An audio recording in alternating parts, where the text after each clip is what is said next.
रात, सुनसान काली अंधेरी रात, यानी बुरी आत्माओं, बुरी शक्तियों के जागृत होने का समय। गांव का कोई भी ऐसा घर नहीं था जहां रहने वाले लोग नींद के आगोश में नहीं थे।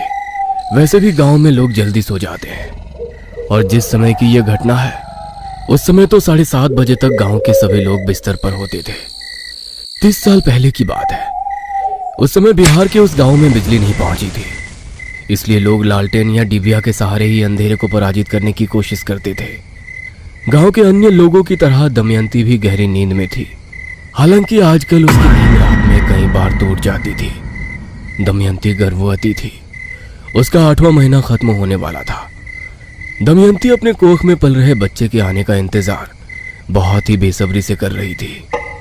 रात के 7:30 बज रहे थे। बाहर कुत्तों के भौंकने की आवाज लगातार आ रही थी। गांव के बहुत ही पास जंगल होने के कारण कभी कभी सियार के हुआ आवाज भी आती थी। दमयंती का पति राकेश भी गहरी नींद में था। अचानक उसके घर के बाहर कुछ हलचल हुई। वो हलचल ऐसी थी जिसके बाद कुत्तों के भौंकने की आवाज बिल्कुल शांत हो गई। कुछ पलों तक सब कुछ बिल्कुल शांत रहा, एकदम खामोश। लेकिन वो कहते हैं ना, कभी कभी खामोशी एक बहुत बड़े तूफान को अपने कलेजे में छिपाए रखती है।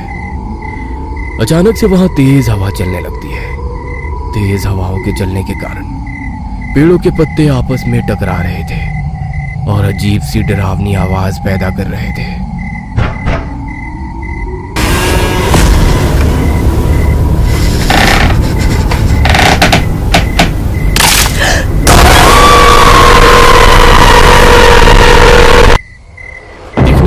बालक की तरह था वो, लेकिन उसका शरीर था किसी प्रेत का। वो अपने हाथ और पैर दोनों के सहारे किसी बालक की तरह चलता है। वो अजीब नजरों से दमयंती को घूरने लगता है। उसके बाद वो धुएं में तब्दील होकर दमयंती के शरीर में धीरे धीरे कर प्रवेश करने लगती है। दमयंती के शरीर में हलचल हो रही है, पांव से लेकर उसके शरीर के बालों तक। गहरी नींद में सोई दमयंती अचानक से उठ बैठती है। उसकी आंखें पूरी तरह से लाल है, वैसे ही लाल जैसे कि गर्म लोहे का टुकड़ा। उसके बाल पूरे खुले हुए हैं, जो खुली खिड़की से आ रही तेज हवा के झोंके के कारण उड़ रहे हैं। दमयंती के चेहरे पर अब एक रहस्यमय मुस्कान है। वो अपने पेट के ऊपर से साड़ी को थोड़ा हटाती है और फिर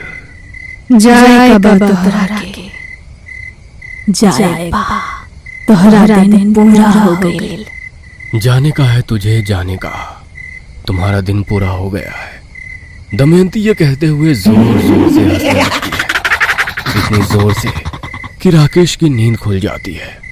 अरे क्या हुआ रे तुमको? ऐसे काहे हंस रही हो रे? क्या हुआ?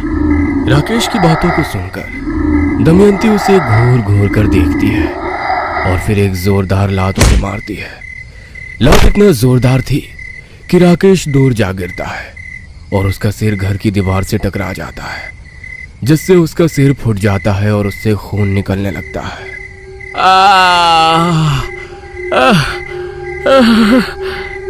उसे कुछ समझ आता उसके पहले ही दमयंती उठकर उसके पास जाती है और उसे हवा में उठा लेती है। अरे अरे ये क्या कर रही है तू? अरे क्या हुआ तुमको? इसको इतना ताकत कहां से आ गए रे? दमयंती अपने पति को उठाकर नीचे पटक देती है। वो एक बार फिर से जोर जोर से हंसती है और फिर अपने पेट पर एक जोरदार मुक्का मारती है। पगला गई है क्या रे? पगला गई है? क्या कर रही है तू? अरे मत कर, अरे मत कर। बाप रे बाप, अभी तो नन्हा मेहमान आया या आई भी नहीं है, लेकिन हमारा वैल्यू इस घर में एकदम ही खत्म हो गया है। अरे ऐसा काहे कह रहे हैं? क्या हुआ? का हुआ? हाँ, ये पूछो कि का नहीं हुआ। कभी तुम आने वाले मेहमान के लिए ही बनाती हो, कभी तुम वो बनाती हो, कभी ये करती हो, कभी वो करती हो। हमरे लिए तुम्हारे पास समय ही नहीं है। अरे अब बोलो, हमारा वैल्यू कम हुआ कि नहीं? ऐसा काहे कहते हैं जी? पर आप जानते हैं ना, 10 साल, पूरे 10 साल लगे हैं हमारी कोख हरी होने में। 10 साल बांझ का कलंक लेकर घूमे हैं हम। ये कहते हुए दमयंती की आंखों में आंसू आ गए। दमयंती बार बार मुक्के से अपने पेट में वार की जा रही थी। राकेश दमयंती को ऐसा नहीं करने के लिए कहता रहा, लेकिन दमयंती पर ना जाने क्या सवाल हो गया था। वो अपनी कोख को उजाड़ने पर तुली हुई थी। कुछ देर बाद दमयंती ने जो किया वो एक माँ तो कभी नहीं कर सकती थी। अगले दिन पूरे गांव में ये बात फैल गई। ये क्या कह रही हो? तुम्हारा दिमाग सही है ना? हमारा दिमाग एकदम सही है। दमयंती ने अपने पेट में पल रहे बच्चे को मार दिया है। अरे ऐसा कैसे हो सकता है? सालों बाद तो उसकी गोद भरी थी। किसी को कुछ समझ नहीं आ रहा है। पूरा गांव हैरान था। सभी दमयंती द्वारा किए इस कृत्य को पहचान नहीं पा रहे थे। गांव में कई लोगों ने दमयंती को पुलिस के हवाले करने की बात भी कही, क्योंकि उसने एक भयानक और विभत्स जुर्म किया था। लेकिन दमयंती की हालत बिल्कुल ठीक नहीं थी। अपने पेट में पलने वाले बच्चे की हत्या की बात से वो बार बार इनकार कर रही थी।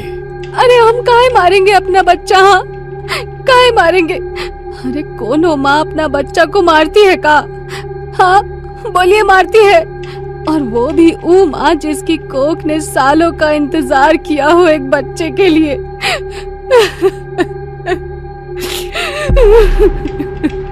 अपने घायल पेट पर हाथ रखकर दमयंती रो रो कर अपने पति से ये बात कहती, गांव वालों से कहती। लेकिन राकेश ने तो सब कुछ अपनी आंखों से देखा था।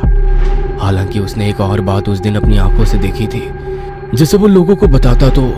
ये क्या बात कर रहे हो राकेश भाई?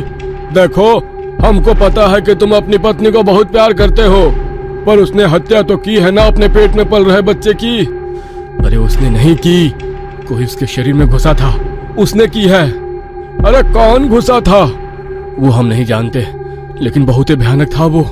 दमयंती ने जब कोख के बच्चे की हत्या कर दी, तब वो उसके शरीर से बाहर निकला और मरे हुए बच्चे को उसका पेट फाड़ कर निकाल दिया। फिर उसे लेकर जंगल की ओर भाग गया।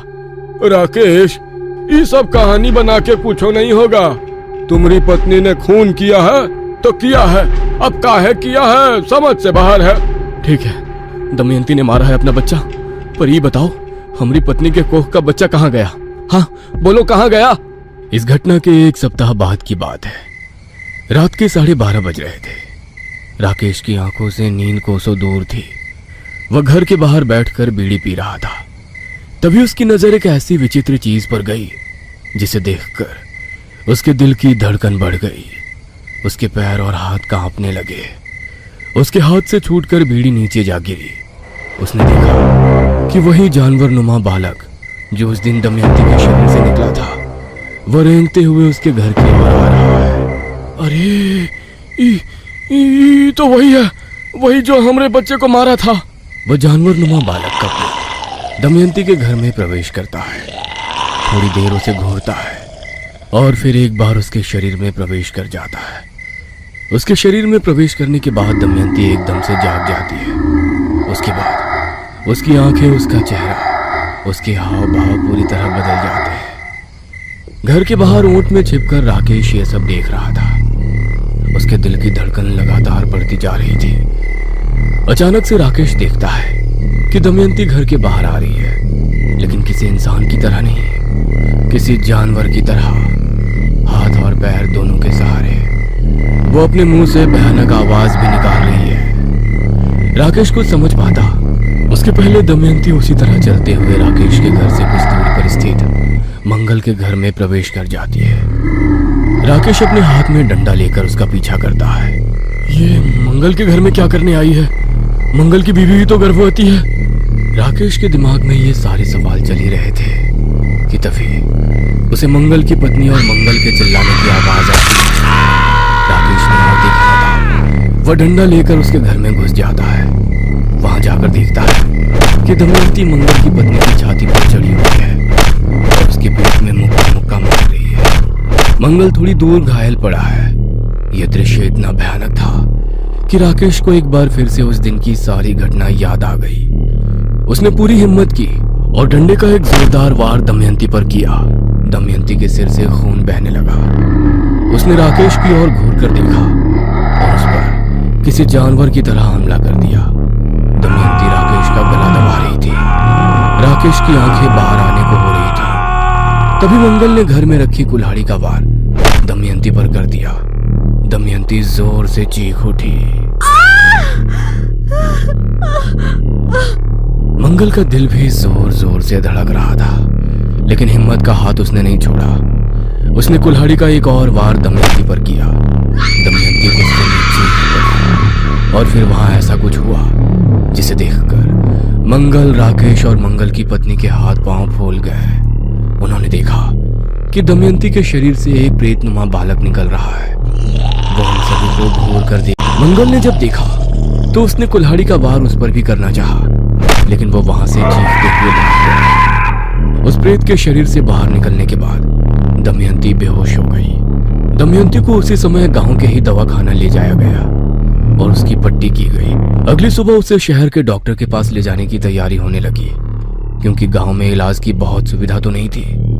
कुल्हाड़ी से लगे चोट के कारण दमयंती का खून तो रुक गया था, लेकिन अगली सुबह पूरा गांव दमयंती के घर के बाहर इकट्ठा हो गया था।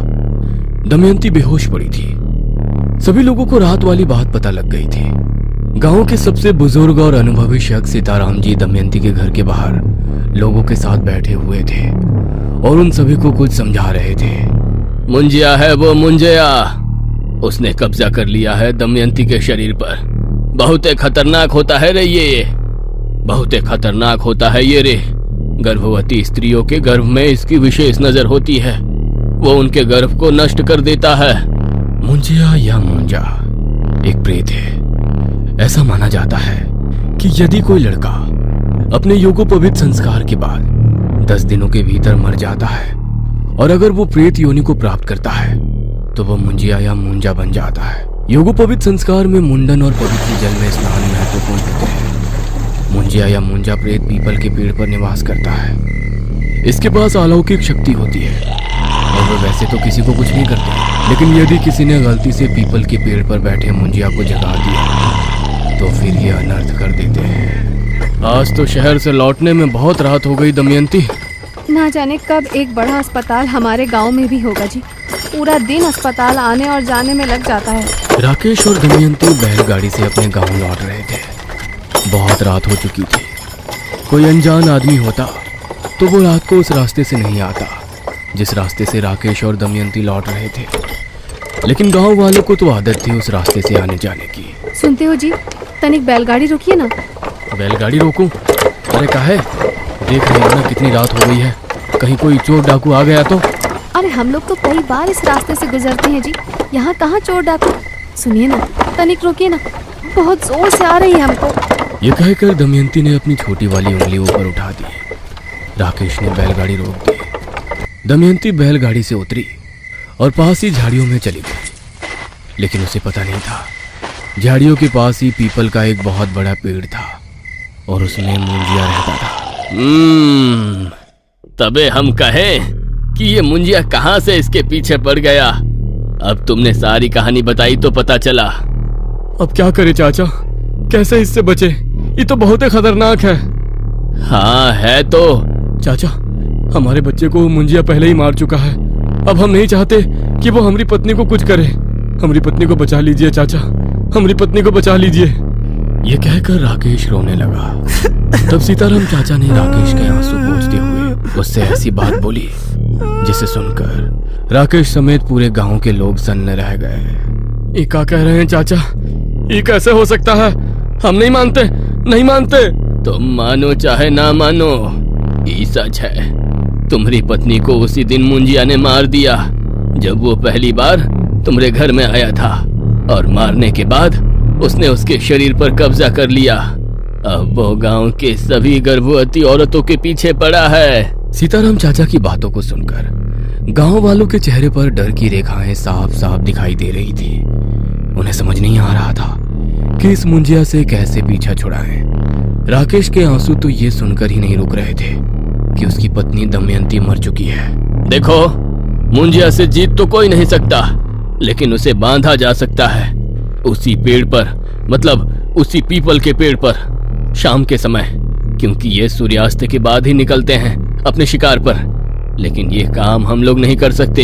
ये काम करेगा औघड़, वो औघड़ जो शमशान साधना करता है, क्योंकि वही मुंजिया को बांध सकते हैं। सीताराम एक औघड़ को जानते थे। गांव के कुछ लोगों के साथ वे शमशान घाट पहुंचे। वो औघड़ शमशान में जलती चिता के सामने साधना की तैयारी कर रहा था। सीताराम जी ने गांव की समस्या उस औघड़ को बताई। औघड़ उनकी मदद को तैयार हो गया। मुझे 21 ऐसी कील चाहिए जिसमें जंग लगा हुआ है, मुर्गी के 21 पंजे, 3 किलो कोयला, 108 लौंग और इतने ही नींबू। गांव वालों ने सारी व्यवस्था कर दी। अगले दिन औघड़ सारी सामग्री के साथ उसी पीपल के पेड़ के पास जा पहुंचा। वहां पहुंचकर उसने मुंजिया को बांधने की प्रक्रिया शुरू की। सारी सामग्री को पहले जमीन पर रखा गया और कोयले से उन सामग्रियों के बाहर एक काला और गोल निशान बनाया गया। फिर बीच में आग जलाई गई। उसके बाद एक एक कर सारी सामग्रियों की आहुति दी जाने लगी। पीपल के पेड़ में छिपा मुंजिया इस प्रक्रिया से गुस्से में भर गया। वो जोर जोर से फूंक मारने लगा ताकि आहुति की आग बुझ जाए और औघड़ उस प्रक्रिया को बंद कर दे। लेकिन औघड़ ने किसी बात की परवाह नहीं की। वो और भी जोर से मंत्र पढ़ने लगा।